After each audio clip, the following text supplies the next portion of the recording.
আপনার প্রতিদিনের একটা ছোট চিন্তা কি আপনার আয়ু বাড়িয়ে দিতে পারে? আধুনিক চিকিৎসা বিজ্ঞান এবং প্রাচীন আধ্যাত্মিকতা উভয়ই এখন বলছে এর উত্তর হল হ্যাঁ। আমরা আমাদের শরীরের যত্ন নিই, কিন্তু মনের স্বাস্থ্যের ওপর যে আমাদের শারীরিক সুস্থতা কতটা নির্ভরশীল তা আমরা প্রায়ই ভুলে যাই। আজ আমরা কথা বলবো এমন এক কালজয়ী বই নিয়ে যা গত 2 দশক ধরে লাখো মানুষের জীবন দেখার দৃষ্টিভঙ্গি বদলে দিয়েছে। দালাই লামা এবং নিউরোলজিস্ট ডক্টর হাওয়ার্ড কাটলারের বিখ্যাত গ্রন্থ দ্য আর্ট অফ হ্যাপিনেস বা সুখের শিল্প। দালাই লামা বিশ্বাস করেন সুখ কোনো দৈব ঘটনা নয়, বরং এটি একটি স্কিল বা দক্ষতা যা অনুশীলনের মাধ্যমে অর্জন করা সম্ভব। আর এই মানসিক সুখই হল আমাদের দীর্ঘায়ু এবং সুস্বাস্থ্যের আসল চাবিকাঠি। চলুন আজকের ভিডিওতে আমরা এই বইয়ের মূল শিক্ষাগুলো থেকে জানি কিভাবে মনকে প্রশিক্ষিত করে আমরা একটি রোগমুক্ত ও আনন্দময় জীবন পেতে পারি। সুখ জীবনের মূল লক্ষ্য। আমরা প্রতিদিন কেন এত ছোটাছুটি করি? একটু ভালো থাকার জন্য, তাই না? কিন্তু এই ভালো থাকা আসলে কি? দালাই লামার মতে আমাদের অস্তিত্বের মূল লক্ষ্যই হল সুখী হওয়া। তিনি বলছেন, আপনি বৌদ্ধ হন বা খ্রিস্টান, আস্তিক হন বা নাস্তিক, মানুষ হিসেবে আমাদের সবার গন্তব্য একটাই, আর তা হল সুখ। অনেকে মনে করেন অনেক টাকা, অনেক ক্ষমতা বা দামি গ্যাজেট থাকলেই বুঝি পরম সুখী হওয়া যায়। কিন্তু দ্য আর্ট অফ হ্যাপিনেস বইটি আমাদের মনে করিয়ে দেয় সুখ কোনো বাহ্যিক বিষয় নয়, এটি সম্পূর্ণ আমাদের অভ্যন্তরীণ একটি ব্যাপার। আপনার কাছে কোটি টাকা থাকতে পারে, কিন্তু মন যদি শান্ত না থাকে তবে শরীর কখনোই পূর্ণ সুস্থতা অনুভব করবে না। এখানেই আসে স্বাস্থ্যের বিষয়টি। চিকিৎসা বিজ্ঞানেও দেখা গেছে যারা মানসিকভাবে শান্ত এবং ইতিবাচক থাকে তাদের হার্টের সমস্যা বা উচ্চ রক্তচাপের ঝুঁকি অনেক কম থাকে। যখন আমরা সুখী হওয়ার জন্য মনকে প্রশিক্ষণ দিই, তখন আমাদের মস্তিষ্ক এমন কিছু হরমোন নিঃসরণ করে যা সরাসরি আমাদের ইমিউন সিস্টেম বা রোগ প্রতিরোধ ক্ষমতা বাড়িয়ে দেয়। এই শরীরকে সুস্থ রাখতে শুধু ব্যায়াম বা ডায়েটই যথেষ্ট নয়, আপনার মনের ডায়েট কেমন তাও গুরুত্বপূর্ণ। নেতিবাচক চিন্তা বা অপ্রয়োজনীয় বিরক্তি আমাদের শরীরে বিষের মতো কাজ করে। দালাই লামার ভাষায় আমাদের শরীর আমাদের মনের প্রতিফলন মাত্র। তাহলে আজ থেকেই একটি ছোট অভ্যাস শুরু করা যাক। প্রতিদিন সকালে ঘুম থেকে উঠে বাইরের জগতের আগে নিজের মনের সাথে কথা বলুন। যা কিছু আপনার আছে তার জন্য কৃতজ্ঞতা প্রকাশ করুন। এই ছোট পরিবর্তনটি আপনার দীর্ঘায়ু এবং সুস্বাস্থ্যের প্রথম ধাপ হতে পারে। সহমর্মিতা ও সুস্বাস্থ্য। সহমর্মিতা বা কম্প্যাশন বলতে আমরা সাধারণত অন্যের প্রতি দয়া বোঝাই, কিন্তু দালাই লামা এই বইতে একটি বিপ্লবিক কথা বলেছেন। তিনি মনে করেন সহমর্মিতা কেবল একটি নৈতিক গুণ নয়, এটি আমাদের বেঁচে থাকার জন্য একটি জৈবিক প্রয়োজন। যখন আমরা অন্যের দুঃখ অনুভব করি এবং তা লাঘব করার চেষ্টা করি, তখন আসলে আমরা নিজেদের শরীরেরই উপকার করি। আধুনিক গবেষণা বলছে আপনি যখন কারো প্রতি রাগান্বিত থাকেন বা ঘৃণা পোষণ করেন, তখন আপনার শরীরে কর্টিসল নামক স্ট্রেস হরমোন বেড়ে যায়, যা দীর্ঘমেয়াদে আপনার হার্ট এবং রক্তচাপের ক্ষতি করে। অপরদিকে সহমর্মিতার চর্চা করলে শরীরে অক্সিটোসিন নিঃসরণ হয়, যা আমাদের রক্তচাপ কমিয়ে মনকে শান্ত রাখে। অর্থাৎ অন্যের ভালো চাওয়া মানেই হল নিজের হার্টকে সুস্থ রাখা। বইটিকে একটি চমৎকার উক্তি আছে, যদি আপনি অন্যকে সুখী দেখতে চান তবে সহমর্মিতার চর্চা করুন, আর আপনি যদি নিজে সুখী হতে চান তবেও সহমর্মিতার চর্চা করুন। দালাই লামার মতে একজন সহমর্মী মানুষ সামাজিকভাবে বেশি কানেক্টেড থাকে, আর এই সামাজিক সুসম্পর্ক একাকিত্ব দূর করে, যা আমাদের মানসিক স্বাস্থ্যের জন্য ওষুধের মতো কাজ করে। সহমর্মিতা কেবল বড় কোনো ত্যাগের নাম নয়, কারো কথা মন দিয়ে শোনা, কাউকে একটি হাসি দিয়ে অভিবাদন জানানো, এগুলোও সহমর্মিতার অংশ। এগুলো আপনার স্নায়ুতন্ত্রকে শান্ত করে এবং শরীরের রোগ প্রতিরোধ ক্ষমতা বা ইমিউন সিস্টেমকে শক্তিশালী করে তোলে। তাই সুস্থ থাকতে চাইলে আজ থেকেই অন্যের প্রতি একটু সদয় হওয়ার চেষ্টা করুন। দেখবেন আপনার চারপাশের পরিবেশের সাথে সাথে আপনার শরীরের ভেতরটাও বদলে যাচ্ছে।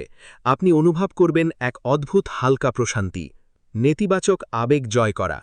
আমরা সবাই কখনো না কখনো রাগান্বিত হই বা উদ্বেগ অনুভব করি, কিন্তু আপনি কি জানেন দীর্ঘস্থায়ী রাগ বা ঘৃণা আপনার শরীরের ভেতরে ঠিক কী পরিবর্তন ঘটায়? দালাই লামার মতে নেতিবাচক আবেগগুলো কেবল মনের অশান্তি নয়, এগুলো আমাদের শরীরের জন্য বিষের মতো। এই বিষ ধীরে ধীরে আমাদের জীবনী শক্তি কমিয়ে দেয়। যখন আমরা প্রচণ্ড রাগান্বিত হই আমাদের রক্তচাপ বেড়ে যায় এবং হার্টের উপর অতিরিক্ত চাপ সৃষ্টি হয়।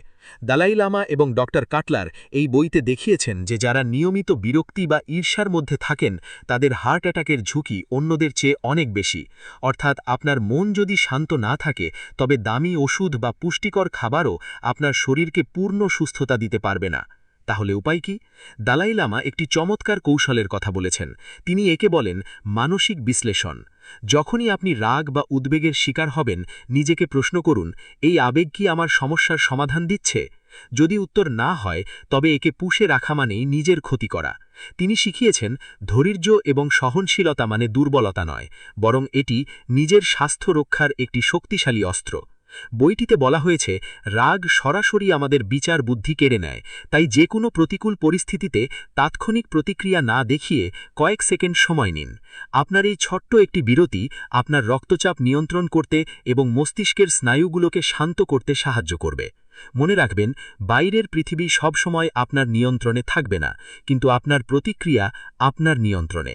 এই আত্মনিয়ন্ত্রণই হল সুস্থভাবে বেঁচে থাকার আসল শিল্প। নেতিবাচকতাকে প্রশ্রয় না দিয়ে ইতিবাচকতার চর্চা করুন। দেখবেন শরীর এবং মন দুই চনমনে হয়ে উঠছে। একাকিত্ব বনাম একা থাকা।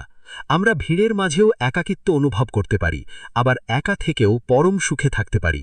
দালাই লামা এই বইতে লোনলিনেস এবং সলিটিউড এর মধ্যে একটি সূক্ষ্ম কিন্তু বিশাল পার্থক্য দেখিয়েছেন। তিনি বলছেন একাকিত্ব হলো একটি মানসিক অভাব, আর নির্জনতা হলো নিজেকে নতুন করে আবিষ্কার করার সুযোগ। চিকিৎসা বিজ্ঞানের মতে দীর্ঘস্থায়ী একাকিত্ব বা লোনলিনেস আমাদের স্বাস্থ্যের জন্য দিনে 15টি সিগারেট খাওয়ার মতোই ক্ষতিকর।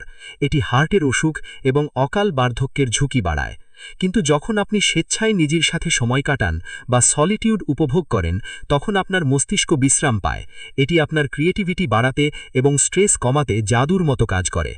দালাই লামা আমাদের শিখিয়েছেন কিভাবে নিজের মনের সাথে বন্ধুত্ব করতে হয়। তিনি বলেন, আমরা যখন অন্যের ওপর অতিমাত্রায় নির্ভরশীল হয়ে পড়ি তখনই একাকিত্ব আমাদের গ্রাস করে। কিন্তু প্রতিদিন মাত্র 10-15 মিনিট নিরিবিলি বসে নিজের চিন্তাভাবনাগুলোকে পর্যবেক্ষণ করলে বা মেডিটেশন করলে আমরা নিজেদের ভেতরেই এক অফুরন্ত সুখের উৎস খুঁজে পাই। তখন একা থাকাটা আর যন্ত্রণার হয় না, বরং তা হয়ে ওঠে উপভোগ্য। তাই সুস্থ থাকতে চাইলে সামাজিক মেলামেশার পাশাপাশি নিজের জন্য কিছুটা সময় বরাদ্দ রাখুন। বই পড়ুন, ধ্যান করুন অথবা স্রেফ শান্ত হয়ে বসে থাকুন। মনে রাখবেন, যিনি নিজের সঙ্গ উপভোগ করতে জানেন তাকে পৃথিবীর কোনো প্রতিকূলতাই মানসিকভাবে ভেঙে ফেলতে পারে না। তাহলে আমরা আজ কি শিখলাম? দালাই লামার দর্শন অনুযায়ী সুখ কোনো বাইরের উপহার নয়, বরং এটি আমাদের মনের ভেতরের একটি বাগান যা আমাদের প্রতিদিন যত্ন করে গড়ে তুলতে হয়। আর এই মনের প্রশান্তিই হল দীর্ঘ ও রোগমুক্ত জীবনের গোপন চাবিকাঠি। আসুন আগামী 7 দিনের জন্য একটি ছোট চ্যালেঞ্জ নিই। 1. প্রতিদিন সকালে ঘুম থেকে উঠে অন্তত 3টি জিনিসের নাম মনে করুন যার জন্য আপনি কৃতজ্ঞ। 2. প্রতিদিন একবার নিঃস্বার্থভাবে অন্তত একজনকে সাহায্য করুন বা একটি ইতিবাচক কথা বলুন। 3. প্রতি রাতে সারাদিনের রাগ বা বিরক্তিগুলো ঝেড়ে ফেলে শান্ত হয়ে 5 মিনিট বসুন। এই ছোট 3টি কাজই আপনার রক্তচাপ এবং স্ট্রেস লেভেলে বড় পরিবর্তন আনবে। শরীরকে সুস্থ রাখতে জিম বা ডায়েট যেমন জরুরি, মনকে সুস্থ রাখতে দ্য আর্ট অফ হ্যাপিনেস বা সুখের এই শিল্প চর্চা করা ঠিক ততটাই প্রয়োজন। মনে রাখবেন, একটি শান্ত মনই পারে একটি শক্তিশালী শরীর উপহার দিতে। ভিডিওটি ভালো লাগলে শেয়ার করুন এবং কমেন্টে জানান সুখী হওয়ার জন্য আপনি আজ থেকে কোন অভ্যাসটি শুরু করছেন। দেখা হবে পরবর্তী ভিডিওতে। সুস্থ থাকুন, সুখী থাকুন।